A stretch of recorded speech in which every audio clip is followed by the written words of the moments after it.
Pai. Te agradecemos pela Tua palavra. Te agradecemos, Pai, porque o Senhor tem falado aos nossos corações. Agora, Pai, nos colocamos diante de Ti, de joelhos, prostrados, com as nossas mentes cativas ao Teu Santo Espírito, para que possam ser trabalhadas pela Tua poderosa voz, que há de encontrar em nossos corações um lugar para repousar. É o que nós te pedimos, Pai, em nome de Jesus. Amém. Tomem assento, por favor, e permaneçam com suas Bíblias sobre o colo, para que a gente consiga acompanhar a mensagem que Deus tem para nós nesta noite. Agradeço a Deus essa oportunidade de compartilhar aqui com os irmãos algo especial, maravilhoso, que é a palavra de Deus. E a gente vai continuar meditando na carta aos Colossenses. Esse trecho que nós lemos aqui no preâmbulo da minha Bíblia diz que é a plenitude da vida em Cristo. E eu vou contextualizar para que os irmãos entendam em que ponto se deu essa carta, por que ela foi escrita e como ela se torna tão atual para nós. O título dessa mensagem é Desmascarando a Falácia das Ideologias. E a gente vai se ater com mais profundidade no versículo 8 desse capítulo de número 2. Então vamos para o contexto aqui dessa epístola. Paulo escreve ela ainda em Roma, preso. E lá ele estava algemado, ele estava trancado, ele estava aprisionado. Isso é metaforicamente falando, né? Porque ele conseguiu se corresponder, olhar para essa igreja que precisava de ouvir uma orientação. Então a igreja, nesse local, Colossos, ela estava situada em uma região que era uma região metropolitana, uma região que tinha ali um entroncamento de rotas comerciais e tinha uma certa pujança econômica. Então, esse local, apesar de não ser dos mais desenvolvidos, ele tinha, sim, uma importância para aquela região. Era um corredor onde passavam exércitos, mercadorias e também passavam ideias. A gente vai tratar, que Paulo trata aqui como filosofias, né? E o que ameaçava, então, essa região? Um sincretismo. Algo que, para nós, hoje, se revela bastante atual. Por quê? As pessoas não querem mais simplesmente deixar Cristo. E o que esse povo estava fazendo era não abandonando Cristo necessariamente, mas adicionando outras coisas ao cristianismo genuíno que Paulo pregava. Então, essa é a principal mensagem dele, para ter cuidado, para que ninguém venha enredá-los, para que ninguém venha colocar coisas a mais no Evangelho. O Evangelho, ele é suficiente para nos salvar. A verdade de Cristo, ela é mais do que suficiente para que você possa viver uma vida plena com Cristo. Então, o que estava acontecendo é que outras coisas estavam sendo acrescentadas. Essa igreja, ela havia sido fundada por Epáfras, um fiel colaborador de Paulo, e foi Epáfras que foi até Roma para poder trazer essas orientações. Ele foi lá para que ele pudesse ser orientado, e Paulo trouxe essa orientação através de uma carta. E é interessante porque Paulo fala sobre sermos presa. Olha lá, ele usa a palavra presa, que significa ser levado como despojo de guerra. Quando a gente tem uma guerra, algumas coisas ficavam lá, os exércitos eram destruídos e aqueles mantimentos, eles eram tidos como despojo da guerra. Os exércitos vencedores buscavam aqueles itens ali e levavam para si. Isso daí é fazer presa, algo que foi conquistado. E ele coloca as pessoas que são enredadas, que são engodadas aí por essas vãs sutilezas, como presas. E é isso que a gente quer falar nessa noite, para poder abrir os olhos de cada um dos nossos irmãos, porque os jovens estão tendo, na classe da escola dominical, o estudo exatamente desse tema, não é isso, jovens? Então, a maior parte das ideologias que eu vou trazer aqui, vocês, se tiverem com alguma dúvida, pode perguntar para um dos nossos jovens aqui que eles vão esclarecer, não é isso? Tenho certeza que a professora Sandra, o professor André, o professor João Mateus, e cada jovem aqui que passou como professor ao longo desse trimestre, pode ajudar cada um dos irmãos aí que tiverem com alguma dúvida, que restar alguma dúvida. Mas é um tema muito importante, porque quando Paulo escreve aos Colossenses, ele está falando de algo próprio daquela realidade ali. Mas vocês vão perceber que como a Bíblia, ela se renova, essa palavra que se renova cada dia nas nossas vidas, ela se torna extremamente atual. E todas as filosofias que foram tratadas aqui ao longo da palavra, e as que chegaram depois, elas podem ser facilmente resolvidas com a própria palavra. A gente não vai buscar em outra fonte que não seja a palavra, para que a gente possa colocar por terra todo engano, toda mentira, toda falácia que tem tirado a igreja de Cristo do caminho. Isso é o que a gente vai combater aqui. Então, primeiro, a gente vai falar sobre o que está sendo tratado nesse texto.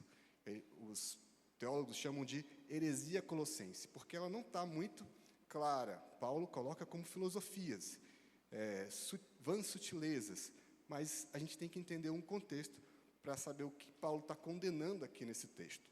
E ele está condenando, primeiramente, o legalismo judaico. Por que ele está condenando o legalismo judaico?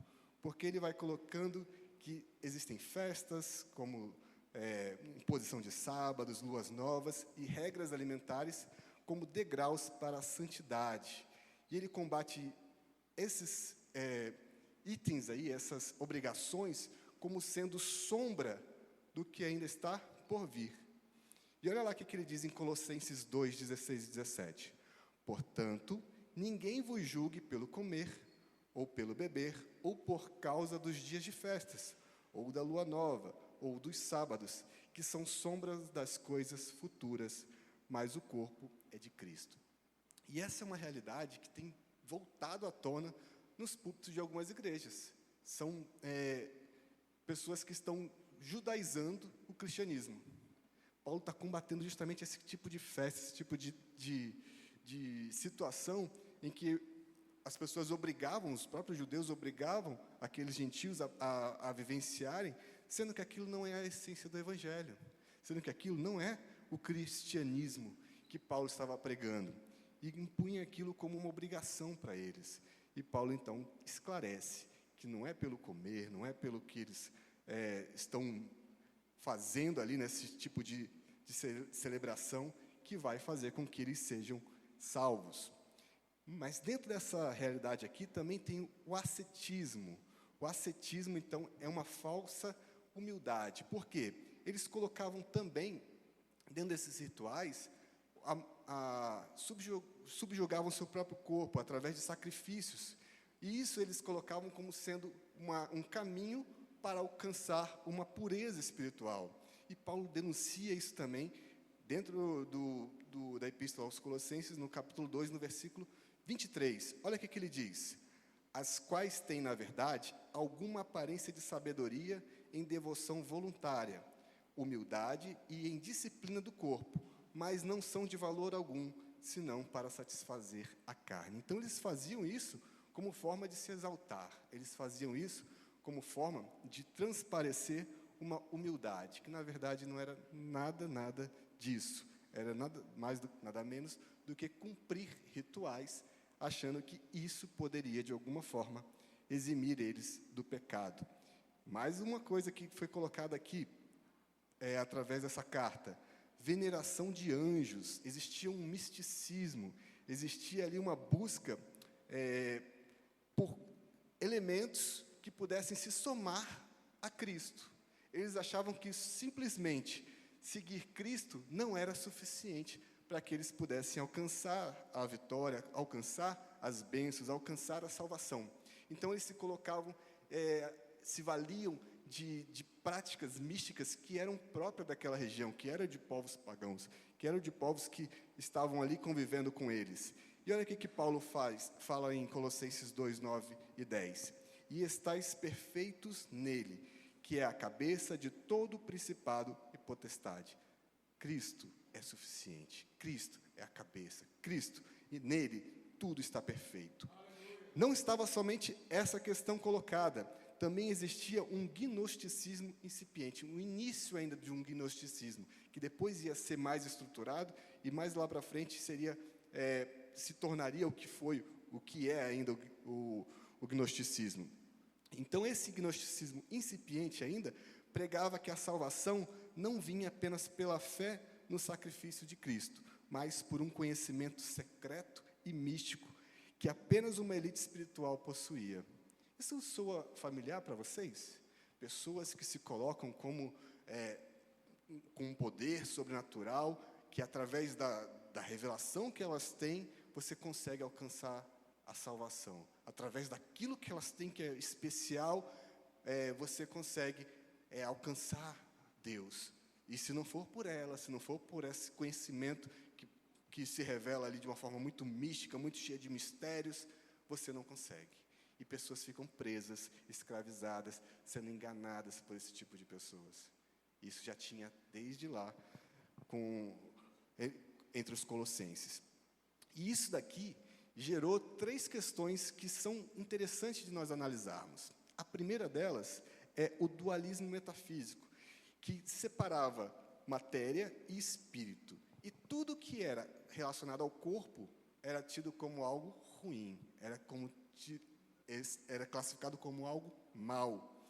E essa semente do gnosticismo, então, ela traz que a matéria é intrinsecamente má e apenas o espírito é bom.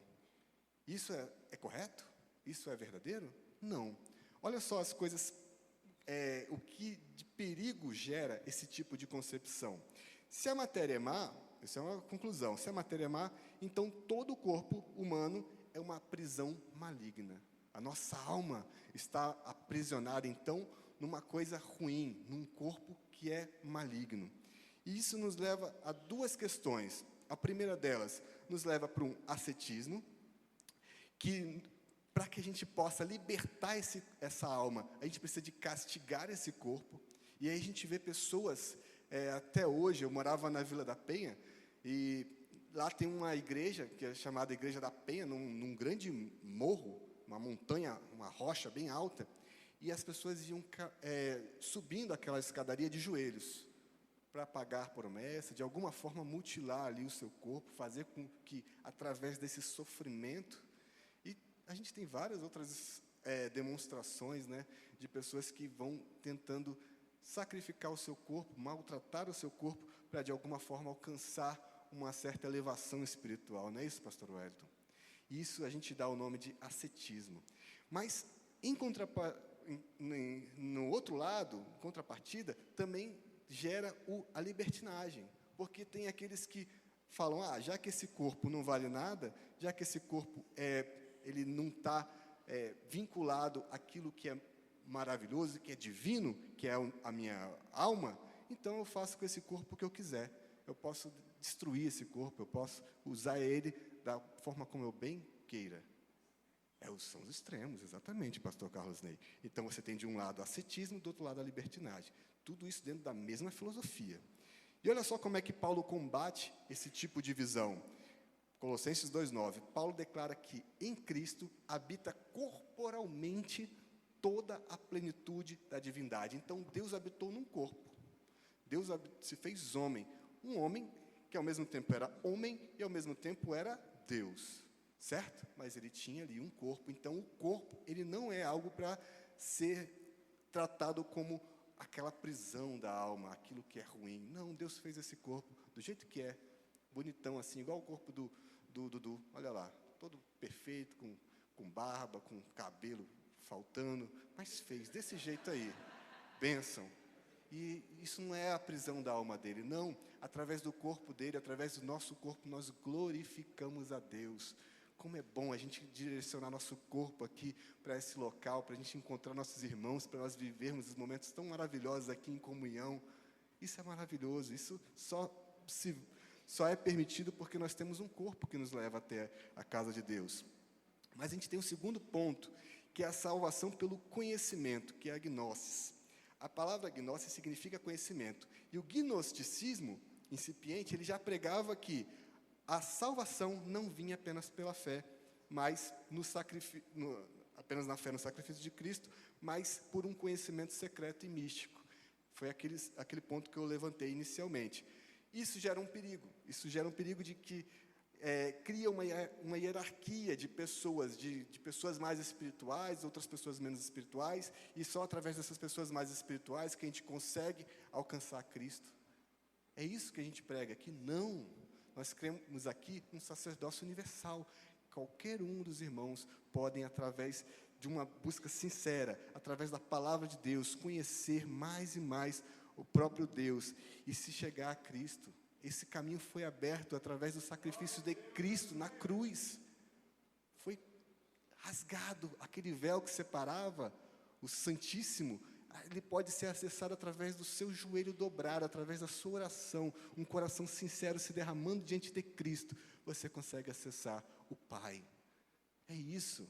Não existe ninguém melhor, não existe ninguém pior, não. Existem servos de Deus, existem pessoas que buscam a Deus de forma verdadeira, e essas sim, com seu coração contrito, alcançam o Pai. Isso daqui, Paulo também combate, lá em Colossenses 2,3, quando ele diz, em Colossenses 2,3, e em quem estão ocultos todos os tesouros da sabedoria e do conhecimento. Em quem está oculto todos os tesouros da sabedoria e do conhecimento? Em Cristo. Nós temos que buscar a Cristo. Não existe nada que não possa ser revelado através de Cristo. Foi Ele quem revelou todo o ministério de Cristo. E o terceiro ponto, as emanações intermediárias.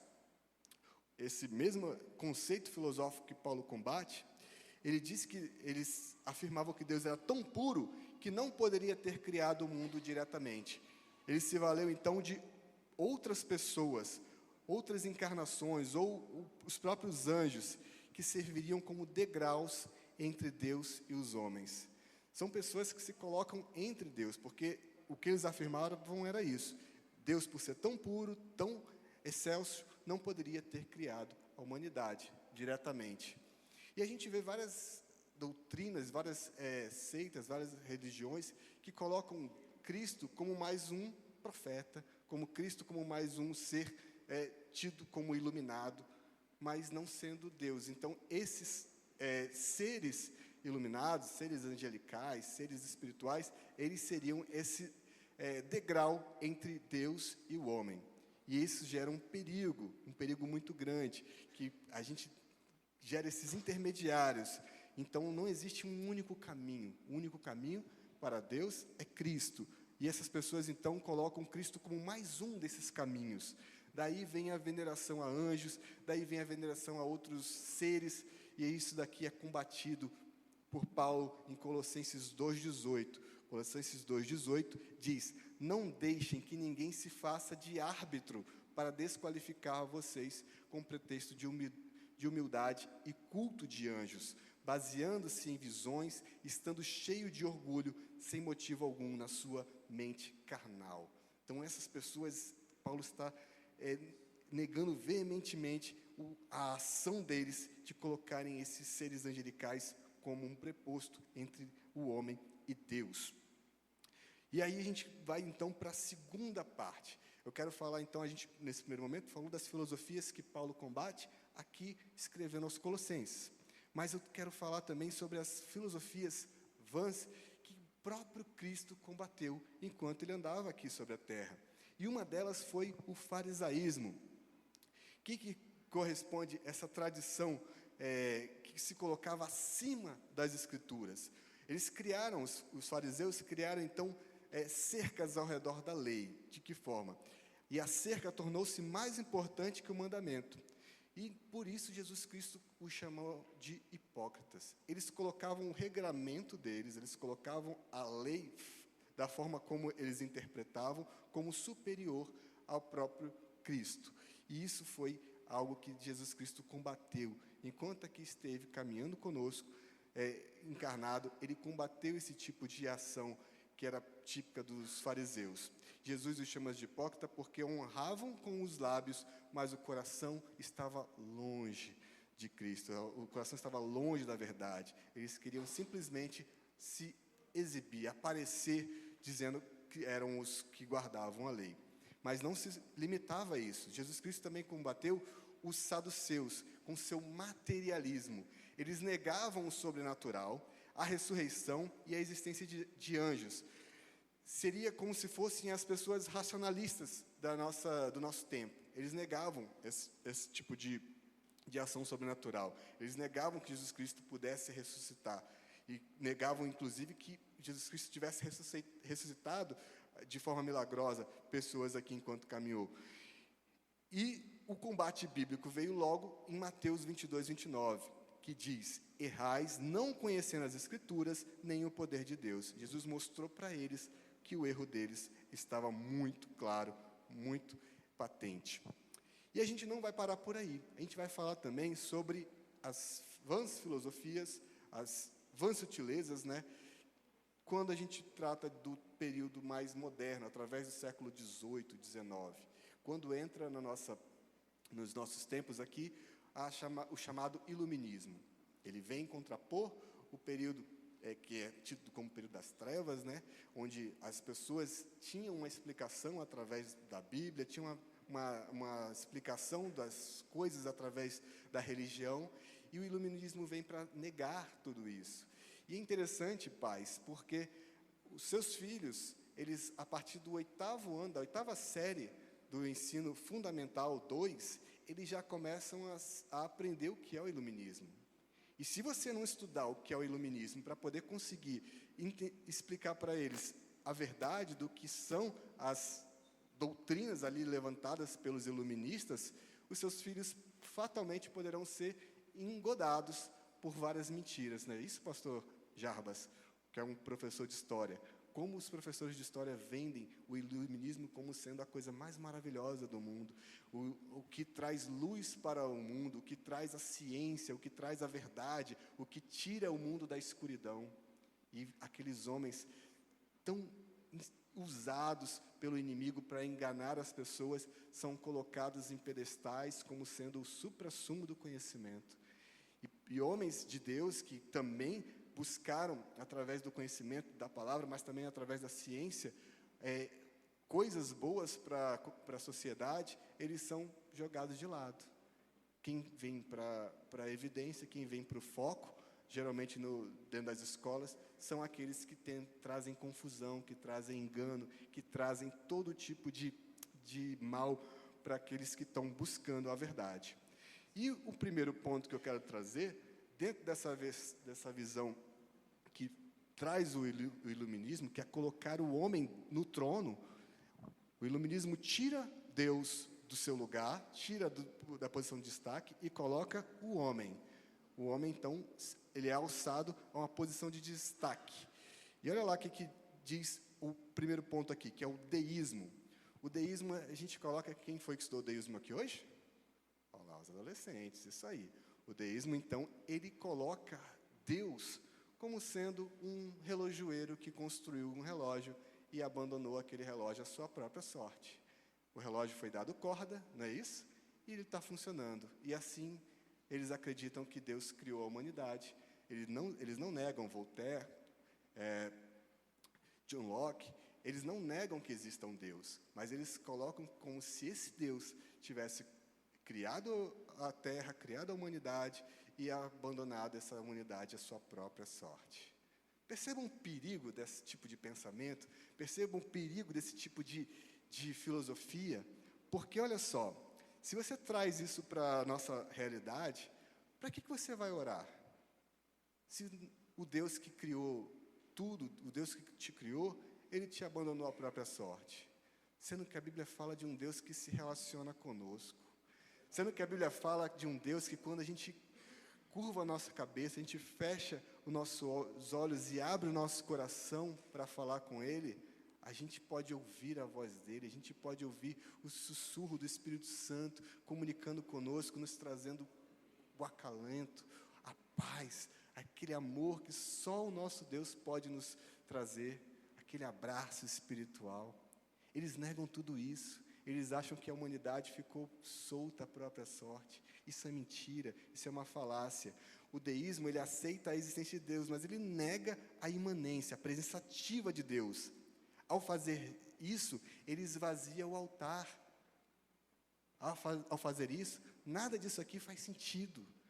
Se Deus não intervém, a oração é um monólogo inútil. Se Deus não intervém, não existe milagre. Se Deus não intervém, não existe nada que não siga a realidade lógica do mundo, as leis naturais. Tudo isso é que rege a humanidade, somente isso. Mas isso tudo é combatido. Quando a gente abre Salmos 139, lá diz que nele vivemos, nos movemos e existimos. Contra o Deus espectador, afirmamos que Deus sustenta todas as coisas pela palavra e pelo seu poder. Isso está em Hebreus 1:3. Mas, além disso, também existe nesses últimos tempos a falácia do realismo absoluto. A razão como um tribunal final. E esse racionalismo, ele estabelece que nada é verdadeiro, a menos que passa pelo crivo da lógica humana. Então, tudo para eles tem que estar dentro de uma lógica. A ciência, então, ganha um lugar de destaque e o Deus deles vira a ciência. Não é isso? Coisas que hoje a gente tem que aceitar dentro das nossas escolas, dentro das nossas universidades, coisas que não passam de meras especulações, meras conjecturas. Tudo isso é colocado como a mais pura verdade.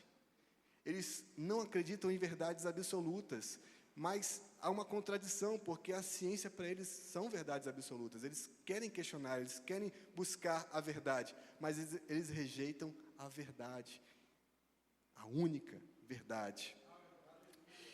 Essa falácia, então, inverte a ordem da criação. O homem, o barro, ele começa a questionar o próprio oleiro. O homem finito, o homem totalmente limitado, começa a questionar o próprio Deus Criador, que é infinito em sabedoria, em conhecimento, em graça, em glória. Então, esse tipo de situação tem um impacto muito grande nos púlpitos, porque dele gera o liberalismo teológico, onde passagens bíblicas passam a ter que ser explicadas à luz da ciência. A fé, ela é subjugada para que a ciência ganhe espaço, para que a gente tenha que, em todas as passagens, em todos os trechos da Bíblia, explicar de alguma forma, cientificamente, para que as pessoas possam, de alguma forma, crer no que está escrito aqui na palavra de Deus. E o liberalismo, ele vem buscar sempre isso. Ele vem distorcendo, ele vem procurando aqui formas de mudar, de ser interpretadas para que caiba na lógica humana. Então, o combate a esse tipo de falácia, a gente vai ter lá em Isaías 55:8, onde diz que os meus pensamentos não são os vossos pensamentos. A fé não é contra a razão, de forma alguma. Ela está acima da razão. A razão é uma ferramenta para entender Deus, não para limitá-lo.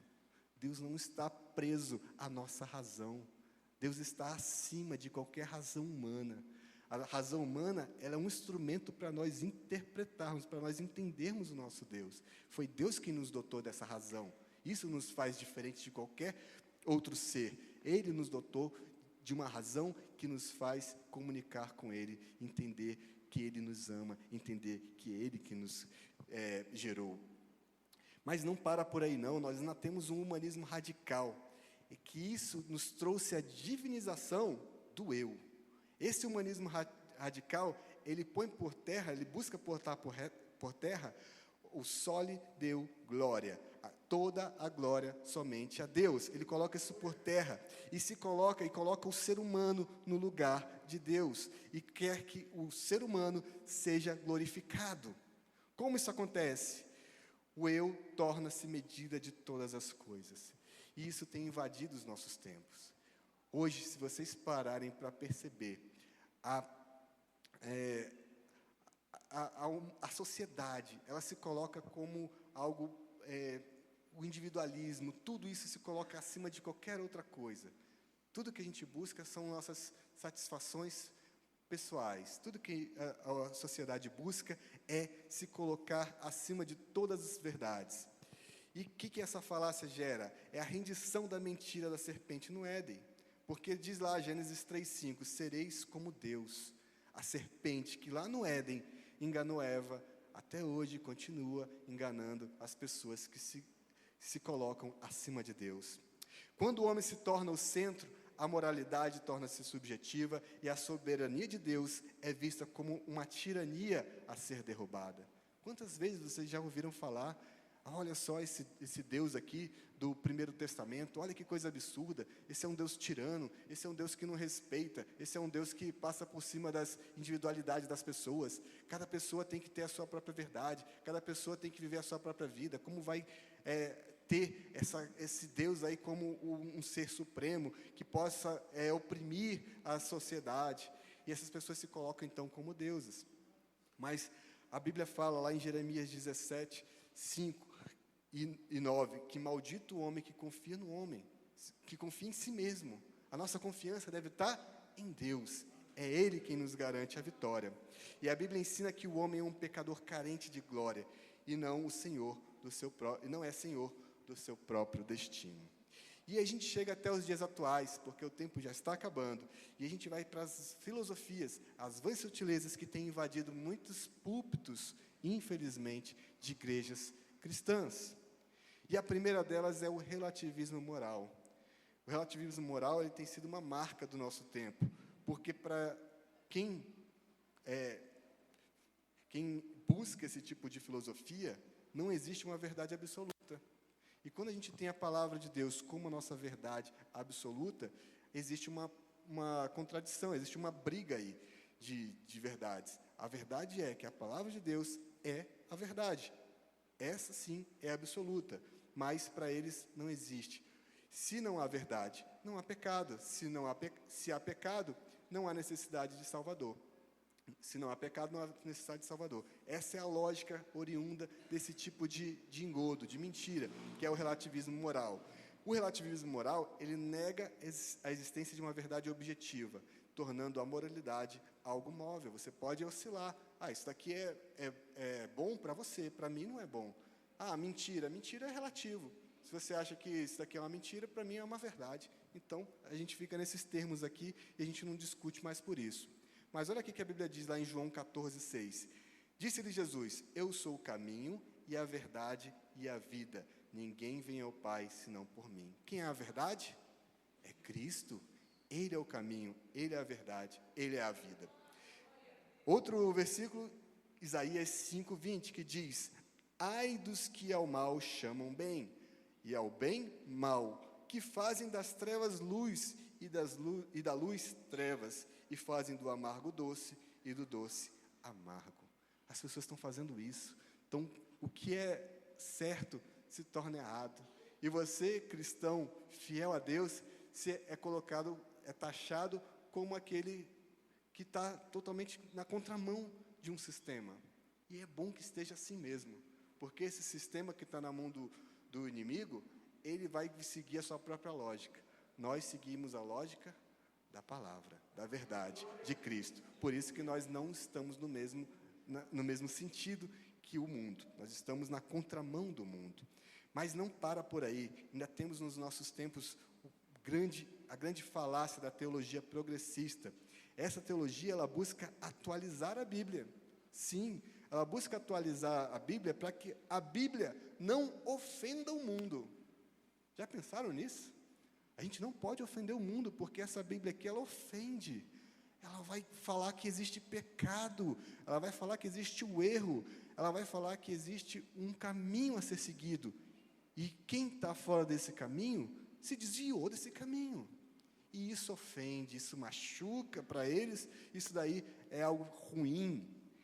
É uma tentativa de domesticar o Evangelho, tornar esse Evangelho aqui, para eles, que estão vivendo o erro, a mentira, algo mais palatável, algo mais agradável.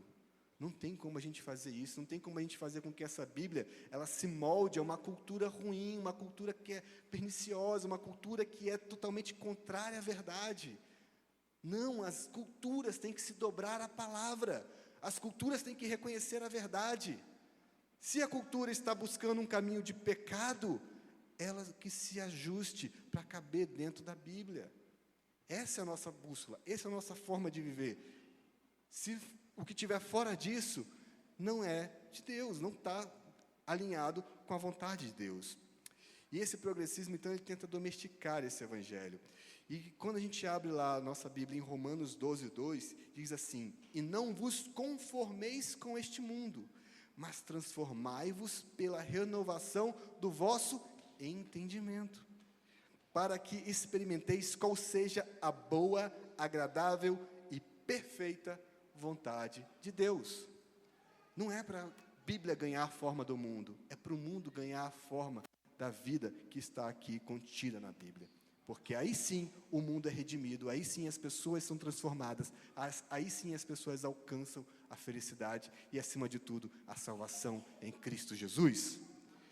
Mas 2 Timóteo 4:3 diz: porque virá o tempo em que não suportarão a sã doutrina, mas, tendo comichão nos ouvidos, ajuntarão para si mestres segundo as suas próprias concupiscências.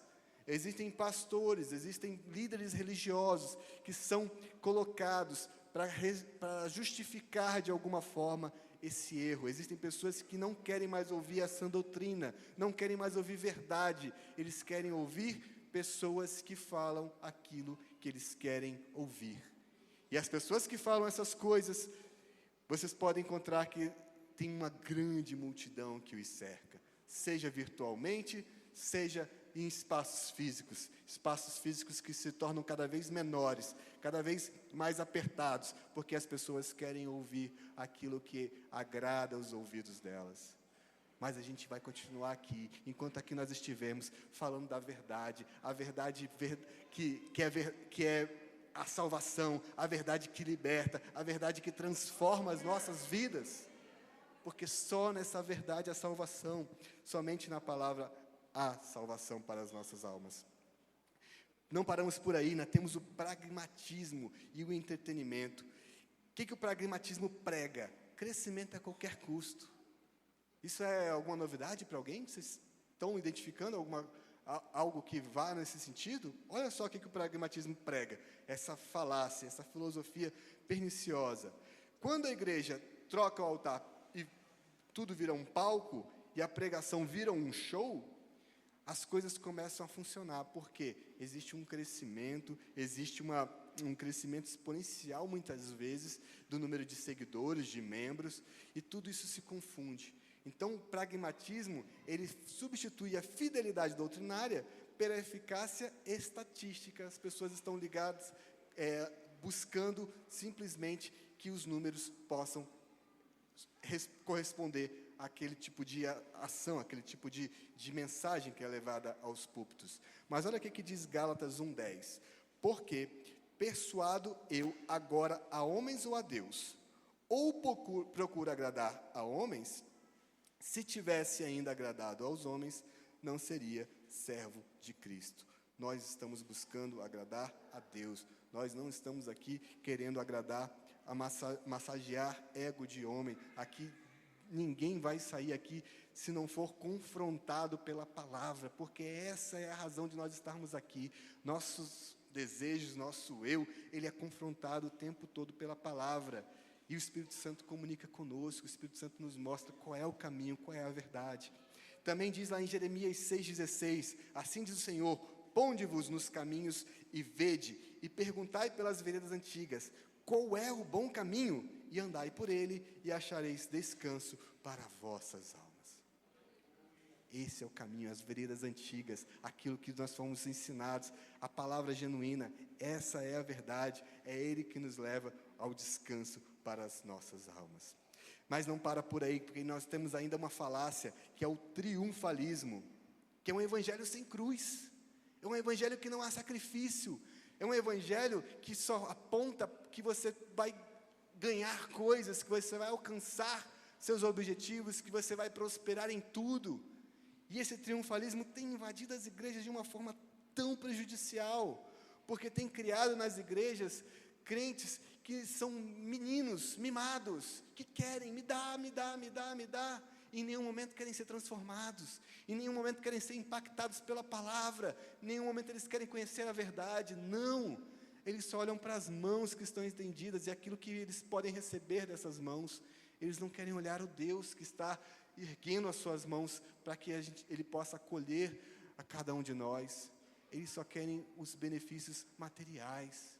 Eles não querem dons espirituais, eles não querem ser batizados com o Espírito Santo, eles não querem ser capacitados para evangelizar os que estão perdidos, eles não querem ser utilizados como instrumentos de Deus para propagar o Evangelho nessa terra. Não, pelo contrário, eles querem viver simplesmente na abundância, achando que ter saúde e dinheiro, tudo isso já supre todas as necessidades deles. Não, a palavra de Deus não diz isso. Olha aqui que Lucas 9, 23 diz: e dizia a todos: se alguém quer vir após mim, negue-se a si mesmo e tome cada dia a sua cruz e siga-me. João 16, 33 diz: tenho-vos dito isto, para que em mim tenhais paz. No mundo tereis o quê? Aflições, mas tende bom ânimo, eu venci o mundo.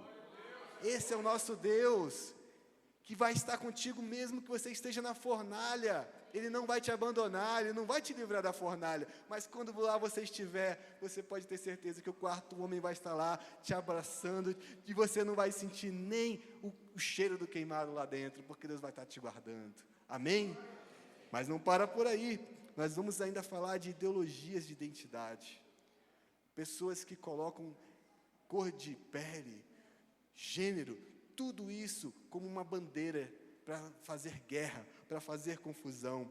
E esse tipo de ideologia de identidade tem causado grandes confusões na cabeça dos nossos jovens, grandes confusões na cabeça da nossa sociedade.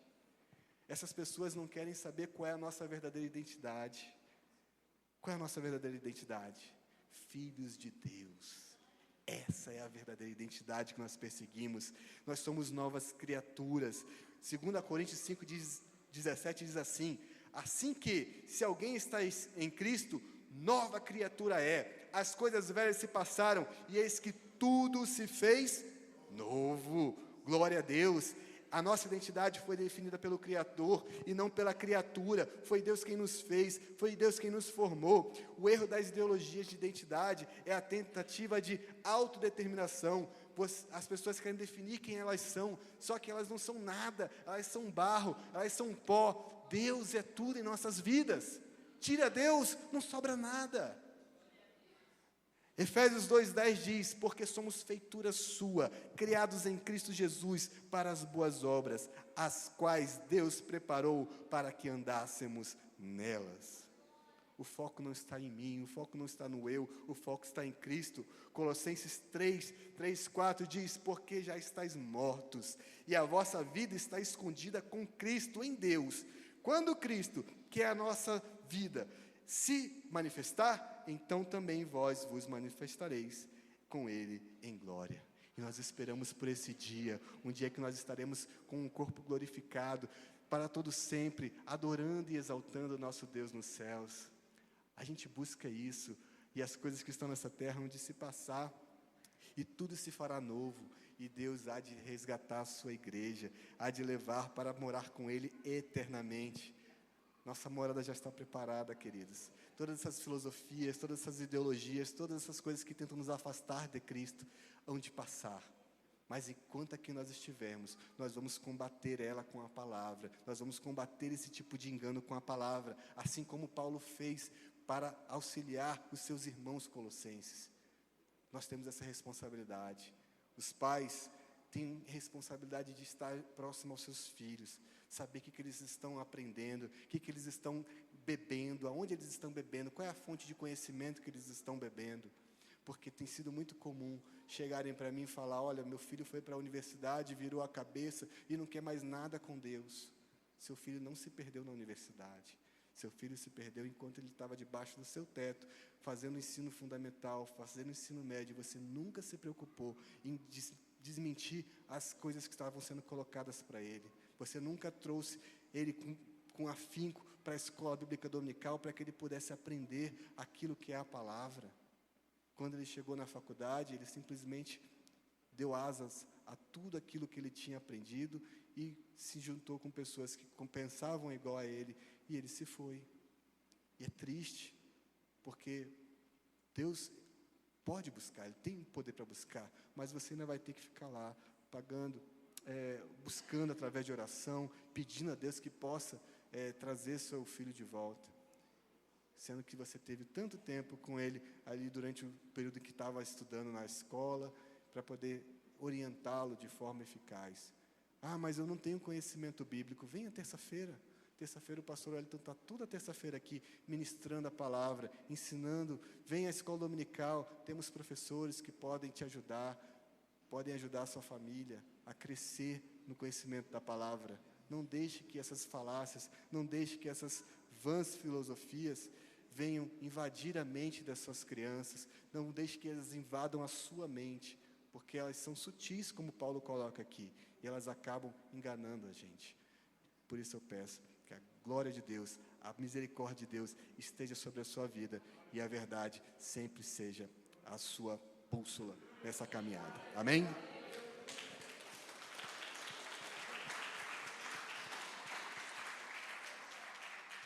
Amém, igreja?